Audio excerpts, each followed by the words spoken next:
Welcome to Life Mastery Radio with Todd Allen and Jackie Bailey, the show that dives into the science of higher consciousness with inspiring topics such as abundance, intention, health, manifestation, love, and transformation. Join Todd, Jackie, and their guests of leading authors, speakers, coaches, and entrepreneurs weekly at 10 a.m. Pacific. Learn to live a peaceful life with intentional mastery. It's all right here with stories and messages to support your well-being and most evocative dreams. Now, here's your hosts, Todd and Jackie.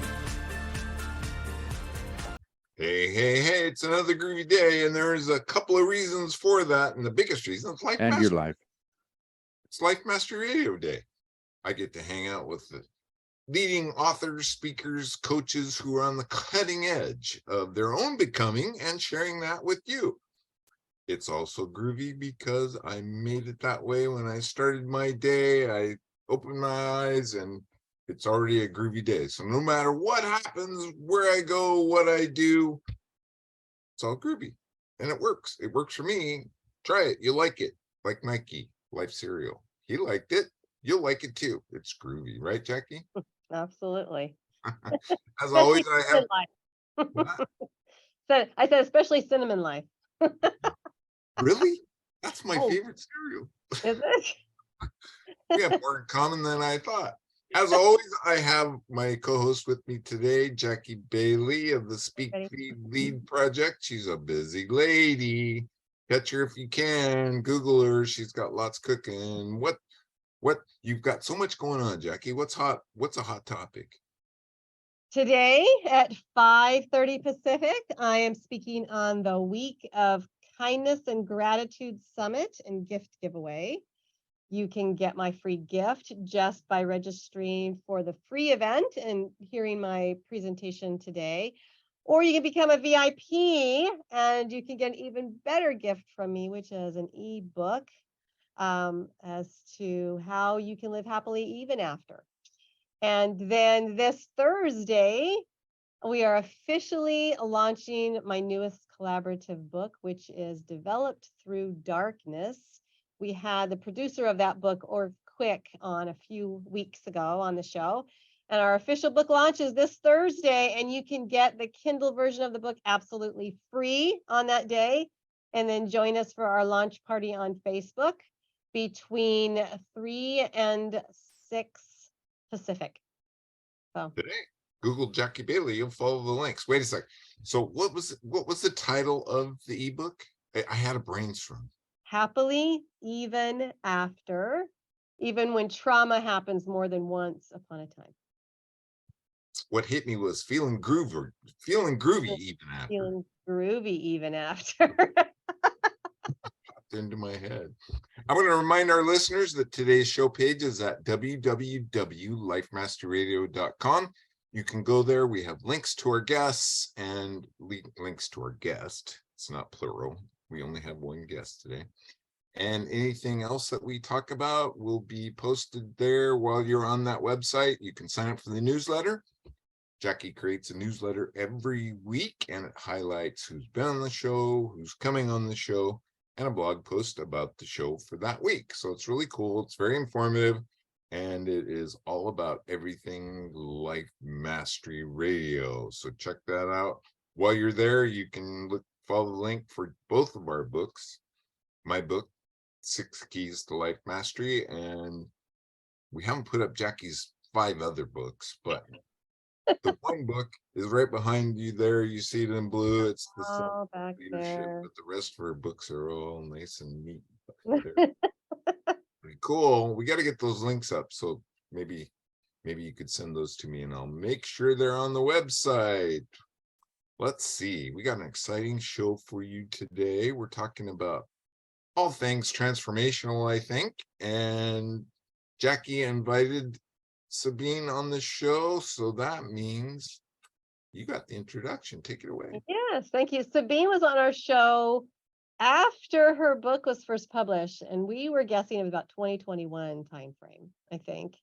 And then I was delighted to be on a podcast, which she hosted around that same time. And we've reconnected recently. And I said, we got to get you back on the show. Let's hear what you're doing to change the world. So we are happy to have her. And Seems like your guys' paths have been crisscrossing and crossing and intermingling for a reason. So Absolutely. people Absolutely. come You into never our know. lives for a reason or just a season, and this is a reason, ladies. For So sure. Certainly. Absolutely. Because Sabine Gedeon serves as a transformational speaker, author, and a coach. With nearly 20 years experience, she is highly skilled in getting to the root of issues and creating solutions to support growth and transformation, both personal and professional. Sabine supports women, emerging leaders, and entrepreneurs by helping them become effective change agents and influencers. Sabine is the founder of She Leads Network and host of She Leads Now, which is a top-rated podcast centered around women in leadership and business.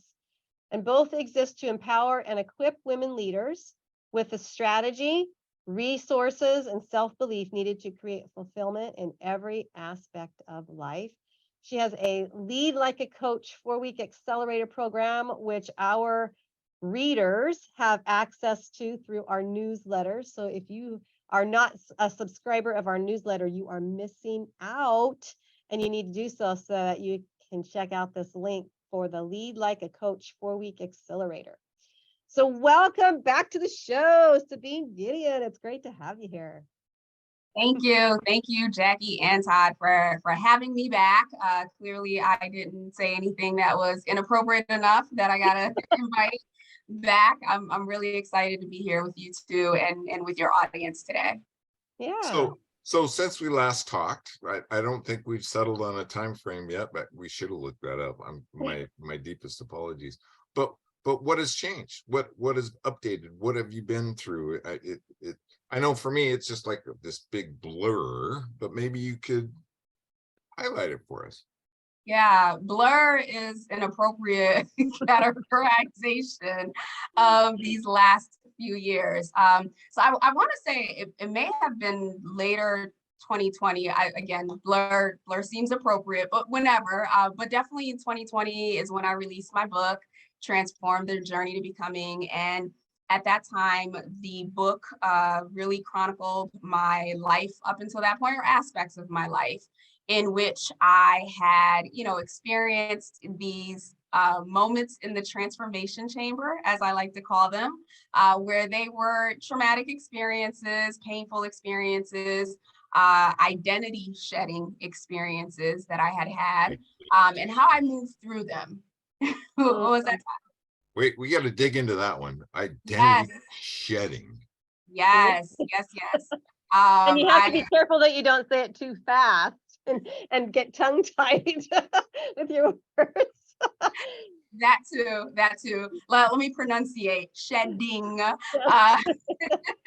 situations that I've had. And, since then, it's funny because at that point and at that stage when I released the book, there was so much of me that had changed and that had shifted. And not that I ever even thought I had arrived or I had, reached a mountaintop, but I felt so far removed from those negative experiences. And we know that growth doesn't stop, right? Like it is a continuous decision, conscious and intentional decision to grow every single day in every moment in every circumstance that we have. And so, but almost 3 years later now, going through the process, I could probably write, version 2 of it. And, I've learned so much more. And that's where the identity shedding piece has come in, because I now realize that, transformation is it's glorious when it's done, right? It's glorious when we get to come on shows and talk about it. But in that messy middle, right, that messy middle is painful, and it can create trauma all over again. So the long short of it, right, I've gone from that stage of emerging to now experiencing life as the butterfly, so to speak, because that's the metaphor that I use in the book, to now having gone through another process of transformation and emergence that I'm excited to talk about today. Well, yeah, and the title of your book was Transform the Journey to Becoming. And it's interesting, the word becoming is such a powerful word because it says a lot in just one word. In fact, I was just reading in the book of John this past weekend and was describing that we have the power to become. And I was like, that is such a cool word, because that is part of what we're doing every day. We should be working on becoming something, transforming something, and then it's a daily process, right? So I think that the title of your book was so powerful, Transform: The Journey to Becoming. And your journey continues. As you say, you continue to transform. So tell us, maybe for our listeners who didn't meet you the first time you were on the show, can you fill us in on whatever details you want to that you think might set the stage as a way to compare where you were before you started your first becoming journey, and where are you now as that journey continues? Yeah, happy to. And just want to make note on something that you said with the word becoming. I originally wanted to title the book Becoming Sabine Gedeon, right? Becoming myself, coming into the knowledge. But Miss Michelle Obama beat me to it with her book. I thought I recognized that somewhere. Yes. And so I was just like, yeah, I'm not competing with her. I mean, her journey in itself is its own beautiful thing. So I like that I got, the wisdom, if you will, to add in the transformed, the journey to becoming, because it really truly is a journey. So for those of you who are completely new to me, my background is one of a lot of trauma, like many other people, coming from I was born in Haiti. I came to the US when I was just shy of 4. My earlier experiences really shaped me to see the world in a way that wasn't this beautiful, powerful thing, right? From being born in extreme poverty to coming here, having parents who were immigrants, who were very well-meaning, who worked hard. There are just some experiences that came along with that most people don't want to have to experience. But in retrospect, I realized that was part of my journey. That was built into the story that made me me. And so with those childhood experiences came all types of abuse, right? So sexual, emotional, physical, verbal, you name it. And so the young Sabine, who now I look back with so much compassion towards her and so much empathy, her invitation to the world was that it included pain, right? That love was pain. It included, or it told her, the messages told her that she wasn't worthy, that she wasn't lovable, that she wasn't enough. And so I carried those messages into greater part of my life, up until I was about 25. And, sometimes we get these messages and this negative critic, right? And when we don't know, right? When we haven't been doing the work, we don't know, we think these things are true. And so I got to a place when I was 25 where every single day that I woke up, I was being bombarded with negative thoughts and negative criticisms. I can say it now, but to really describe what that was like, I wouldn't wish that on my worst enemy. And luckily, I don't have any enemies, right? But it was daily, constant reminder, minute by minute, of how unworthy I was and how worthless my life was, and all of the mistakes that I had made and all of the decisions that led to bad outcomes. And it got to a place where I just couldn't take it anymore. After months of this, and no one was saying it to me. That's the crazy part. Yeah, I all crazy literally, yes. And I was turning against myself because there were years at that point, decades, of messages and of pain that I had just stuffed inside and kept moving. And so even in that moment where it was my darkest moment, the people around me had no idea. Why? Because I was showing up, I had the smile on my face, I was doing all those things, but in my mind, it was like World War III, literally. And so it got to a point where, I decided this can't be life. And if this is life, then I don't want to be part of it. And devised an entire plan because, I'm a little strategic and a bit of a planner. So that didn't go away, and devised an entire plan of my last day, my exit in this world. Did all of the things, right? So I cleaned my apartment. I had my paperwork ready. Like I was done. This was my way out, and this was the only resolve at that point that I could see. Then I had a conversation with God. And at that point, I wasn't really 100% sure that I believed in God. I had gone through Catholic school and all that other stuff, and had this imagination, right, of like this judgmental person who, everything that we do bad, like, is constantly judging. And I decided to have a conversation, and it was really more of a shouting match than it was a conversation, if I'm being honest. But it was 25 years of pain, 25 years of disappointment, 25 years of feeling unlovable, of feeling unseen, of feeling unheard, all pouring out of me in that moment. And quite honestly, I didn't know what to expect. There was no plan. It was just more of, I'm going to let God know what I'm about to do. And after my my berating for quite a while, I just stopped and I paused. And I remember saying, you know what, I could continue to endure this. I could continue to move forward in this thing called life if I knew two things were true: that he was real and that my life had a purpose. And in that moment, as inexplicable as it is, I felt the arms of God wrap himself around me. And without words, without, any like real spiritual understanding, I knew in that moment that God had answered me. And so I, fetal position, cried my way that night, woke up the next morning determined to not just live, but to uncover my purpose, and to uncover the thing that he saw in me that said, you know what, she needs to be in the earth. And so it was really my second chance at life, to build life on my own terms, not knowing what that meant, still not knowing what that means, but building life in a way and in a capacity that was not attached to the identity of abuse, not attached to the identity of fear, not attached to the identity of worry. I don't know why I can't get these words out. But it was literally a complete, I won't even say it was a start over, but it was a starting of a new, at that point. And it's been 15 years now since I've been on that journey of discovery,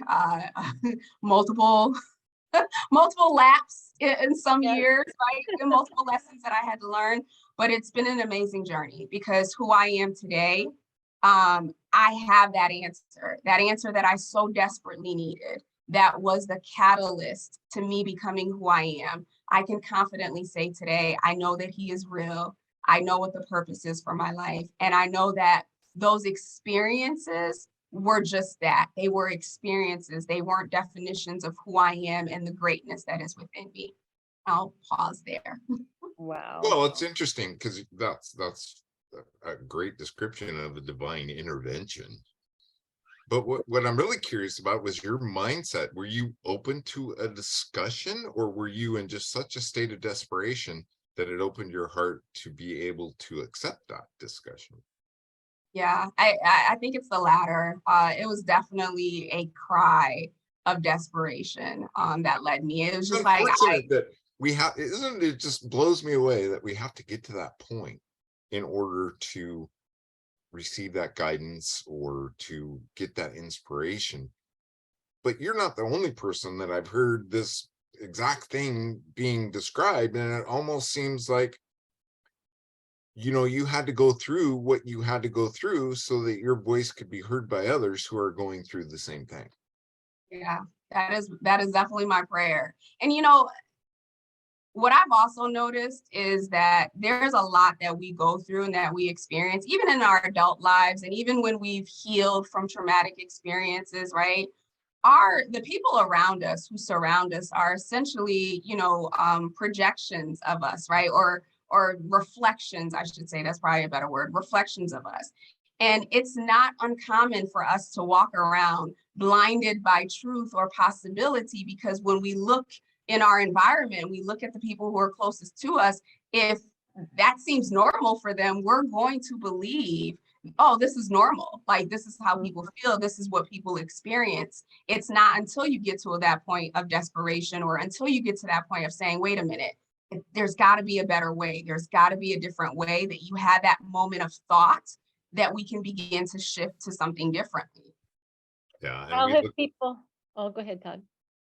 I was just going to say, we look to others to amplify the negative thoughts that are going on in our head, so that it gets validated. And we bump up against the wall. It's interesting. We bump up against the wall when that validation doesn't come, right?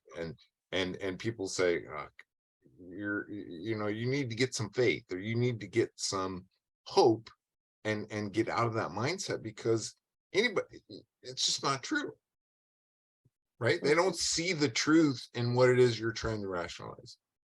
And that creates even a bigger bump, because then you're like, oh, that person's just totally out of my life now. So, Sabine, how has your book been accepted by family members who perhaps didn't realize you were going to write some things that might have included this life that maybe they weren't aware of, or didn't think that their part in it would ever be put out there? How did your family accept it, and how have you heard from readers who've read your book that in some way that you've impacted their stories? Yeah, great question. So on the family side, when I was on here last time, my understanding or belief at the time was that no one in my family had read it. And up until last summer, actually, that was true.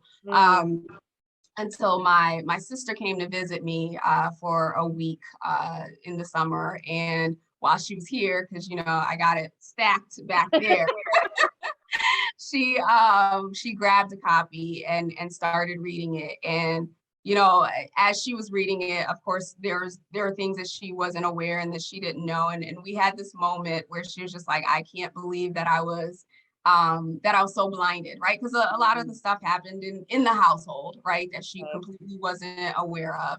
And so for me, in that moment of having a conversation with someone in the family, and actually she's the first person that I told about some of these things, but for the very first time, I felt seen, I felt heard, I felt acknowledged, that my pain was real and that it wasn't just being shooed away. One of the things, and I didn't detail this in the book, but one of the things around my process was, when I would face abuse, whether that was verbal abuse, physical abuse, or whatever, specifically by my mother, my family would always step in and they would always tell me, like, oh, that's your mother. That's just how she is. She loves you, right?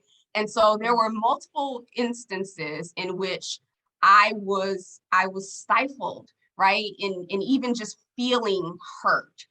Where I was immediately told, oh, you can't be mad because that's your mother, or, don't be mad, that's your mother. And I associated in those vulnerable moments, love with abuse, and hadn't realized that until it kept playing out. And so for me, not being heard, it was so deeply rooted that it wasn't until she read the book, or she read parts of the book, that I finally felt like, oh my gosh, now I can speak. Now I'm allowed to have feelings, and I'm allowed to communicate my feelings.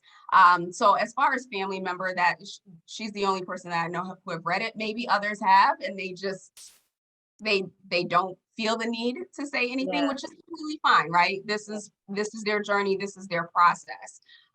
As far as other readers, it's been amazing, because I've had people from all walks of life who have experienced not necessarily the same thing, but different aspects, whether that was their relationship with their mother, or, something that happened in their childhood that they were able to relate to. And while there was a lot of fear around releasing this book initially, because I was just like, oh my gosh, like, no one knows any of this stuff, right? I'd been holding it in for 30 years. Not only that, I had become a master at projecting this life of like driven, ambitious, and all these things, right? And here I was exposing the truth of my heart. And so there was a lot of feelings of guilt and shame around what people would think, how it would be received. Would they think I was lying? That was the biggest thing for me. Would they think I was lying because my life didn't reflect that? But what I received instead was compassion, was grace, was empathy, were people telling me, oh my gosh, like you sharing your story, and even the ones where people were triggered, you sharing your story triggered something in me that then allowed me to deal with what it was that I hadn't wanted to deal with. So it's been a humbling experience on so many different levels. Obviously healing all over all Yeah. over for me. But certainly I'm grateful for those who have read it, and for those who have been able to see the journey, not from a place of necessarily victimhood, or not from a place of woe is me, but from a place of these are the experiences that formed who I am.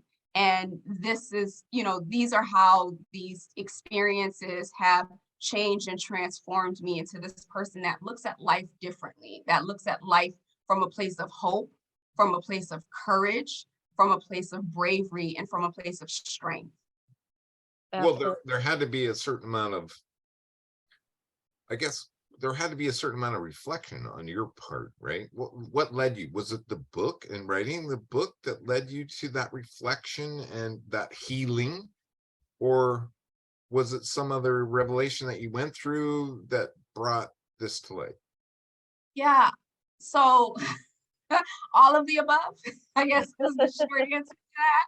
All of the above, as I mentioned. So this, my rock bottom moment took place in 2007, right? So from 2007 up until 2019, when I actually wrote the book, I had been, oh wow, that's 12 years, had been on this 12-year journey of, seeking truth, right? Seeking relationship with God, because that was my lifeline. Like I literally depended so much on that night. I can never let go of that night, because we have moments, right? Especially as entrepreneurs, right? There are sad moments if you go through life, regardless. Anybody Right, in life. exactly. Yeah, there's all kinds of things that occur that bring us to a cage rattling. Yeah, Mhm. absolutely. And so that has been my anchor, right? Knowing that I'm walking towards the pathway of building a relationship with God, and that I'm walking towards the pathway of, finding out or discovering my purpose. That has been my anchor, and the thing that, allows me to move through. So 12 years in, when I got the, I guess the inspiration to write this book, I had actually started writing another book, and it was around, leaving corporate America and starting as an entrepreneur, like all of the things that I didn't know. And as I started writing the book, had it outlined and everything, Holy Spirit was just like, you need to write the other book. And I was like, I'm sorry, I don't I don't know what you're talking about. I don't have another book. And it was just like, no, What book? right, right. And it was just like, you need to write your story. And I went on, and what I didn't share before is I went on a 7-day fast, which I do quarterly. And during that fast is really when I wrote the book. I poured out into the book over a 10-day period. So I think the desire and the yearning inside of me that has never died, in terms of, finding my purpose, and not even just purpose anymore. I think at that point it was finding purpose. And since then, it's transitioned or expanded to understanding or discovering my true identity. That process and that intentionality is what has created the space for me to continue to grow, continue to develop, and hopefully get to a place of life mastery. Right. And That's Sabine, I wonder if you're like me in the sense that, you have these experiences, and when you start to write them down, or when you start to verbally talk about them, which in itself can be challenging, because when it happens to you as a child, sometimes you don't feel like you have the right words to know how to describe it. But it isn't until people actually do believe you that you actually start realizing it did happen.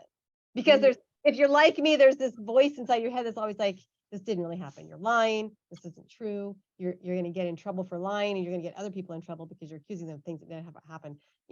And but when people start actually believing you and finding help for themselves in your story, then if you're like me, then there's this consistent, it did happen.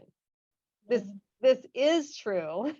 And by sharing this, I mean, as odd as that sounds, we're so trained to doubt ourselves that continues through that journey. Did you find that to be the case with you? Not in the moment as I was writing, believe it or not. And I think that was part of it because I was fasting, right? So when I fast, it's like no food, right? And people always wonder, well, what is the connection between, not eating and like spiritual whatever? But I have found that it is the moment or the week in which I am my most powerful, meaning that I have clarity at a level that I don't usually have, where I whatever I'm feeling in my body, I can feel it. Whatever it is that I'm thinking, like everything is amplified to the point where I feel like I am just so much closer to God. I would even dare say one with God during those weeks, right? So as I was writing it, literally what would happen is I would write a chapter, bawl my eyes out, right? Because I was reliving it all over again to the point of depletion, have to take a break, then start again the next day. In a couple of days, I had to take a break in between that because it was so much. So even as I was writing it, the emotions were coming up and I had to face it and I had to pause and I had to accept it. Where the doubt started coming in was when family didn't respond, specifically when it was put out there and I didn't have any confirmation that family members had either read it or discussed it or anything like that. So that's what's triggered those thoughts of, wait a minute, like, what did I do versus in that moment when I was writing it. Yeah. It's my understanding too, you wrote this book in 10 days. Yeah. 10 days during this fast, and then you probably completed it, but it all just flowed through you. And I'm sure it went through a lot of editing, maybe not. It did. It did. Because the pouring was all of, if we're journaling or whatever, right? We're writing whatever we're thinking in the moment. I wanted to be very intentional to not make this book about anybody else, and even to not make it about me being victimized. I wanted to tell the story. These were the facts. These were the things that happened. And these are the ways that I was able to overcome them, or these are the things that I learned from it. So the editing came with me making sure that the intention for the words, that's what people experienced and people felt and could see themselves in it. And I wasn't the blockage, if you will, or the people who harmed me weren't the blockage, but that people could read this and see themselves in it, or the parts of themselves in it, and allow whatever piece came after that to be their support. Wow. And so now, I mean, you started a podcast with the podcast going on before the book, or did the podcast come as a result of the book? How did that? There was a podcast that came a result of the book. So that was the Journey to Becoming podcast, the one that you were on, where I got to share the stories of other women and their mountains and their journeys. I made a pivot to She Leads Now in 2022 when I launched that. Remember Blur? Really because I wanted to align the power of what I've learned personally through self-development and mindset work and, learning to love myself again, or for the very first time. I wanted to combine that with what I was doing professionally on the leadership development and, talent strategy, because for a very long time, even for myself, I compartmentalized, right? Like there was the spiritual me, right? And I've been doing this apparently my entire life. And then the professional me. And I kept those two separate. But the more I've been doing this work and releasing this book and having more conversations with people, and women in particularly, I realized there's more that like unites us than separates us. And so for me, being successful in your career means nothing if, you know, the other 20, however many hours you are spent telling yourself how much of a crappy person you are. And oftentimes the women that I saw who had the ability, who had the potential, who had the desire to do something greater, they couldn't because they would continuously self-sabotage themselves, or there was a lot of self-doubt and, you know, just disbelief in who they were and what they were capable of. So She Leads Now actually combines all of me. I'm one person now. Awesome. Takes every aspect, and I speak to what's happening professionally on the external, but what's really happening inside in your mind and in your heart, because that's really what's driving the experiences that we have, whether that's, you know, professional, in our personal relationships with our children and whatnot. Well, that was my point earlier with the desperation. And I think that's your core message is you don't have to get to that point of that desperation. You don't. Yeah, use my experience. And so I'm really curious about that. What are some of the tools that you teach? Because we all have life things, right? And these life things happen and they come into our world and they create this monkey mind, and it just gets going on problems. You know, 99% of my problems are created in my mind, and I can't even put them in a paper bag to throw them away. So what are some of the tools that, you know, when these life things happen, that you teach people to use? Yeah. So it really varies on where that person is and where their openness is to, you know, receive new information. So I think that you don't have to tread a fine line on that when you're working with people, where that's very interesting that you have to kind of determine where they're at in their own understanding and then help them through that. That's pretty cool. Yeah.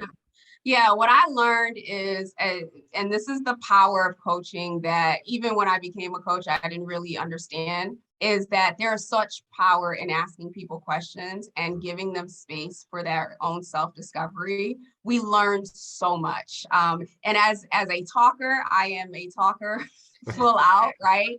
Learning the skill of listening has been so, like, it's been a game changer for me, because you will always be able to hear what's on people's hearts in what they're saying, Yeah, right? tell you. Simply sometimes asking questions and listening will reveal so much to you than, you know, simply observing someone. So, you know, a few years ago, if you would have asked me that question, I would have talked to you about, you know, reframing, right? Like if I'm having a moment, like I'll reframe, or if I'm, you know, feeling some type of emotion, I'll name the emotion. I'll try to find the name to the emotion and separate. And, you know, all of those tools are definitely necessary. But now I've gotten to this place where, you know, I'd like to think like my tools are a little advanced. Intuition, right? Isn't Yeah. in your own intuition? My own intuition, for sure. It's funny. I'm reading a book by a Yanla Van Zant called Trust, where, you know, at this stage in my life and this stage in my journey, I'm recognizing there are still aspects of my life in which I don't trust, whether it be myself, whether it be God, whether it be other people. But the main thing or two really, really big tools that have been helpful for me and clients in the last couple of years. So I just recently, in the last 6 months, was made aware of the Cartman triangle. And we were talking a little bit about this in the green room. And so for those of you who are not familiar, feel free to just Google it and you'll learn more. And I'm going to share a way of how you can recognize this.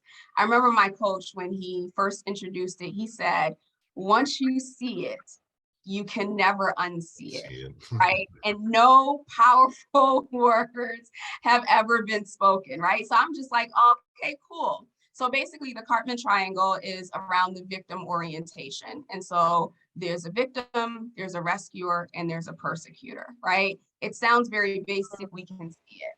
If you think about all of the messages that we've had as children, right? Think about fairy tales. And Jackie, you set the tone for this when you said happily even after, right? But think about the fairy tales that we get told, happily ever after, right? there's a damsel in distress, and some prince comes to rescue her. And of course, there's this villain, right? And it stops at the, oh, well, they live happily ever after the savior. But think about that message that gets replayed in every fairy tale we are taught as kids, right? That essentially there is a victim. It's always the female, right? For the most part. Yeah. And then a persecutor and a rescuer. And then you think about our life situations. One of the biggest things for me, it made me realize that in my home, I was the victim, right? And, other people play that role. What I didn't recognize was I had carried through my life that same orientation. I wasn't in that home anymore, right? And I had other situations, but victim always used to be the thing that like I went back to, because that was my first initial, I guess, role or understanding of what my role was. And so it's funny because when I first started reading, the book that I reference is the Power of Ted. It's the Empowerment Dynamic by David Emerald. And so as I'm reading through these descriptions, I'm like, oh, I'm the rescuer, right? Because I'm the one who always wants to help people. I'm the one who always wants to do things for people. And then the more I started to self-reflect, that's when I realized that actually, no, the rescuer goes in as the rescuer. And then when she doesn't feel appreciated, or she doesn't feel seen, she doesn't feel recognized, she immediately goes to the victim. And so just being able to see that dynamic and see how much that plays in everything. Like if you can think back to bosses that you've had, right? Some of us, if we had parents that were really strict, we go into workplaces looking for authority figures, right? And so it's fascinating. Like I said, like he said, my coach, once you see it, you cannot unsee it. And not only is it important for you to see it, but you have to take that responsibility and that personal accountability of identifying where you are and identifying the decisions, not from a place of judgment, not from a place of, I can't believe I did that, but from a place of understanding, right? I personally, if you've asked me, and I think we talked about this last time, don't call me a victim. Like that's probably like a curse word. That was like a curse word to me, right? I refuse to be attached to that word. But in this process, I learned actually that is the role that I was the most accustomed to playing, and it played out the most in relationships. So I'm sharing that as like a tool, right? When you can recognize that for yourself and start recognizing it in every situation that you're in. One of the other things that I wanted to share as far as a tool is as we start to do this work to learn more about our programming, not just our superficial beliefs, but really our programming, the things that shaped us, those very few first moments of life, like what triggers fear in you, right? We all experience fear and we all want to get rid of fear, but we shouldn't want to get rid of it. It should be something that we lean into. Why am I afraid? Yeah. Because the more we stuff it down or we ignore it, it just keeps coming back up in a different phase. If you're a procrastinator, what are you really procrastinating about? I used to think that I procrastinated because I was overwhelmed, right? But in actuality, I used to think that procrastination came because I was overwhelmed, but really fear is what drove my procrastination, right? So it was started with fear, then went to overwhelm, then procrastination. And so there are just a lot of messages that we have internalized and a lot of things that we do that we think is normal, that we think is natural, and that we think is out of our control. And the reality is it's not. We create every single moment, every single opportunity. We are creating our lives. And if we can get to the place where we can accept that truth and accept that reality, that even the good and the bad things that we've experienced were part of our own creation, then we can start to look at it, well, what do I want to create instead? Yeah. And it's not an overnight thing. It takes time, it takes effort, but it is possible. So within that triangle then, where you're either the victim, the savior, or the villain, are we all trying to be the savior? Is that where we ultimately want to be? Or do we see the value in each one of those things through a cycle or phasing of life? I mean, is there value in each one of those? And is there also detriment in each one of those? both. So we don't Yeah. ever just stay one thing, right? Because there have been situations where I was the persecutor, right? But when you're in victim mode, it's everything they are doing it. It's the recession, it's the economy, it's the cost of eggs, it's the president, it's data, like, everything is this outward projection of these things are happening to me, right? Even when you're the rescuer, it's they don't appreciate me, or my efforts aren't this, or my efforts aren't that. And we cycle through them depending on what the situation is. It's almost like that whole codependency model, where you look at narcissist and the people pleaser, right? Like the two extremes. Someone is always playing one of those roles in a relationship, right? The goal is to bring together healthy people that can meet in the middle and balance. But someone is always, if someone leans way too much on the narcissistic side, someone's going to be the over and above, right? Because they have to feed that, and they're going to draw that person to them.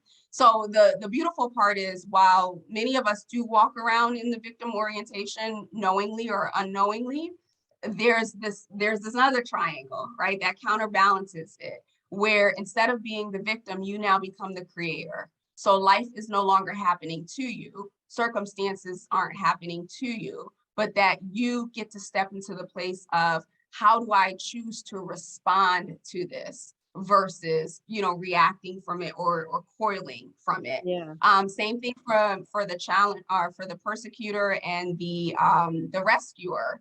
You can take on the position of the challenger, or you can take on the position of the coach.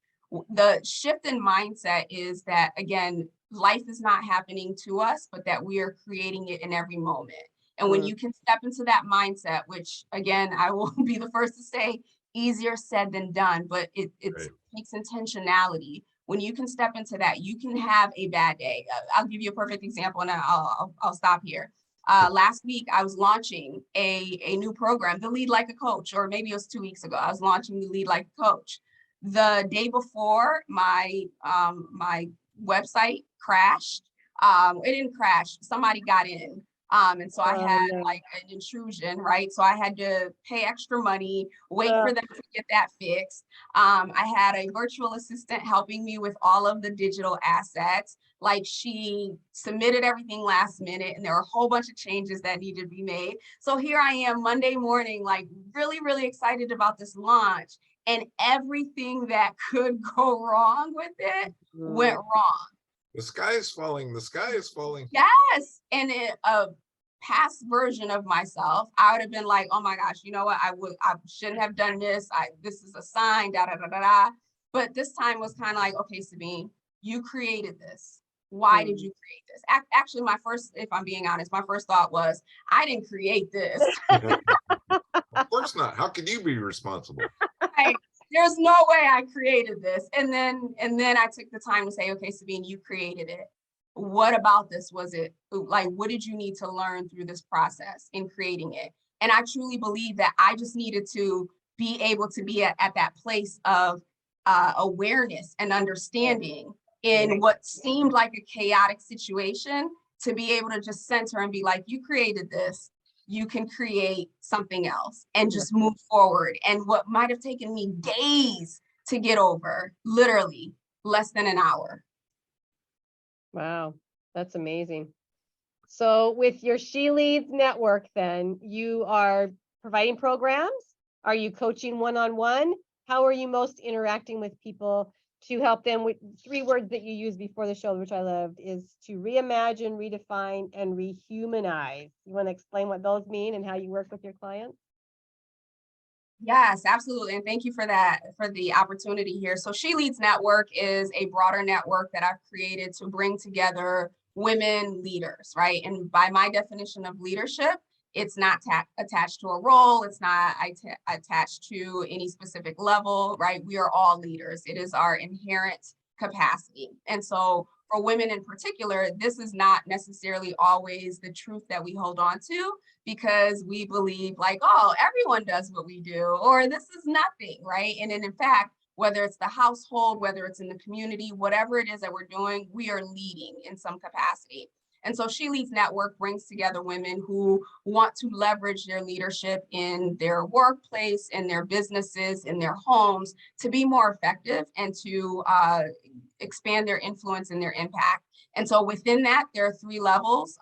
One is an academy, which is basically a self-service course type space.